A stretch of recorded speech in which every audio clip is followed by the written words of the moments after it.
Realismo mágico a la Petro. Con la renuncia como consecuencia de la corrupción en la UNGRE, Bonilla se suma a la galería de los más allegados a Petro con líos judiciales. Columna de opinión de María Isabel Rueda para El Tiempo. Como se nota que Gustavo Petro no tenía mucho que hacer en su viaje a Uruguay, distinto de darle la cruz de Boyacá al expresidente Pepe Mujica e intentar desplegar en la escena la bandera del M-19. Mientras Laura Sarabia, que se veía regañada por algo, la volvió luego un joto que envolvió bajo el brazo.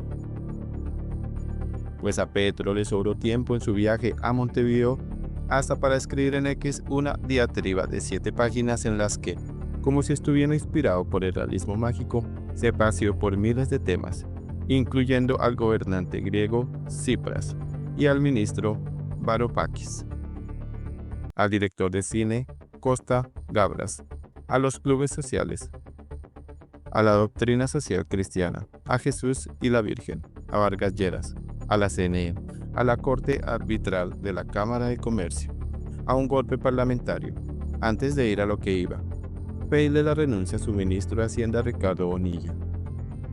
Pero no porque lo creyera culpable, escribió sino académicamente ingenuo, y para que se dedicara a su defensa, sin la mancha de usar su cargo y su poder para ello.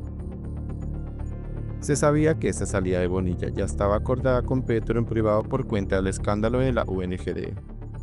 La versión de sus cabecillas, Olmedo y Schneider, así como de sus asesores e intermediarios, cada vez salpicaba más a Bonilla, hasta hacerlo insostenible. Pero este no contaba con que el presidente se le adelantaría a pedir públicamente su retiro.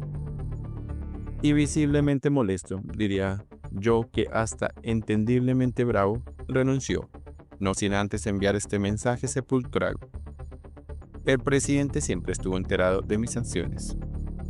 A esta advertencia, que no sé a qué les vuela a ustedes, se une de una de Laura Sarabia, quien hace unos 15 días dijo: si me llama la fiscalía tendré toda la disposición para declarar en la investigación por presunta financiación irregular de la campaña presidencial del 2022.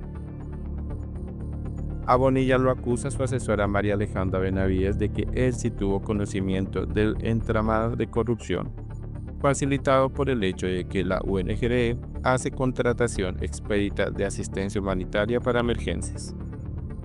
Pero según Blue Radio y el valiente periodista Ricardo Espina, también blanco de una embestida presidencial, ahora la fiscalía dice que el ex Minhacienda incluso ayudó a direccionar los contratos para los municipios de Cotora, Saravena y Carmen de Bolívar, mediante instrucciones a Olmedo y Schneider. Bonilla no pudo explicar su interés precisamente en esos 3 contratos. Pero hoy sabemos que está inspirado en el propio interés de senadores y representantes de la Comisión Tercera de Hacienda y Crédito Público del Congreso, lo cual le representaba al gobierno 7 votos a su favor, que llevó al presidente a pedirle públicamente la renuncia a Bonilla cuando ya estaba acordada. Probablemente le haya molestado, como se cree, que éste resolviera ampliar la investigación del anónimo recibido sobre la injerencia de Nicolás Alcocer Petro y del gerente de su campaña, Ricardo Roa, en el proyecto de Urrá, pues Bonilla encontró la versión creíble y radicó ante la fiscalía una denuncia, como era su deber. Alguna vez escribí que este se estaba convirtiendo en el gobierno más corrupto de la historia y me llovieron rayos y centellas, pero los acontecimientos refuerzan cada vez más esa afirmación. Con la renuncia voluntaria forzada como consecuencia de la corrupción en la UNGRE, Bonilla se suma a la galería de los más allegados a Petro con actuales o eventuales líos judiciales. Están su hijo biológico, Nicolás, al que no crió, y el adoptivo, el otro Nicolás, al que sí. Está su hermano Juan Fernando, su esposa Verónica, Benedetti, su jefe de campaña, el exgerente de la misma, Ricardo Roa, y su novio, la exjefa del gabinete, Laura Sarabia, y su hermano, su exjefe de inteligencia, Carlos Ramón González, la exconsejera presidencial para las regiones, y el bandido de Olmedo López, que el propio Petro instaló en la UNGRE como director, por quien profesaba gran amistad porque venía hace décadas acompañándolo en la izquierda profunda. Casi todas estas personas han sido descritas como manos derechas del presidente. Con ese nivel de cercanía es difícil creer que todo haya sido a sus espaldas.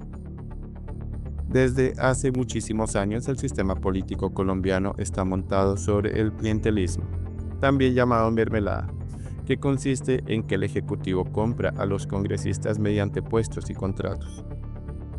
Petro, como cabeza del gobierno del cambio, había prometido acabar con esas prácticas corruptas.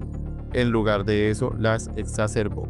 Pero además de resultar verdad, se habría llegado a inaugurar bajo su régimen la práctica de comprar votos con maletines en efectivo, como supuestamente se hizo nada menos que con los expresidentes de Senado y Cámara. Nunca pensé que luego de mi última columna que titulé El primer chantajeable de la nación, una semana después el presidente Petro fuera aún más chantajeable que el anterior.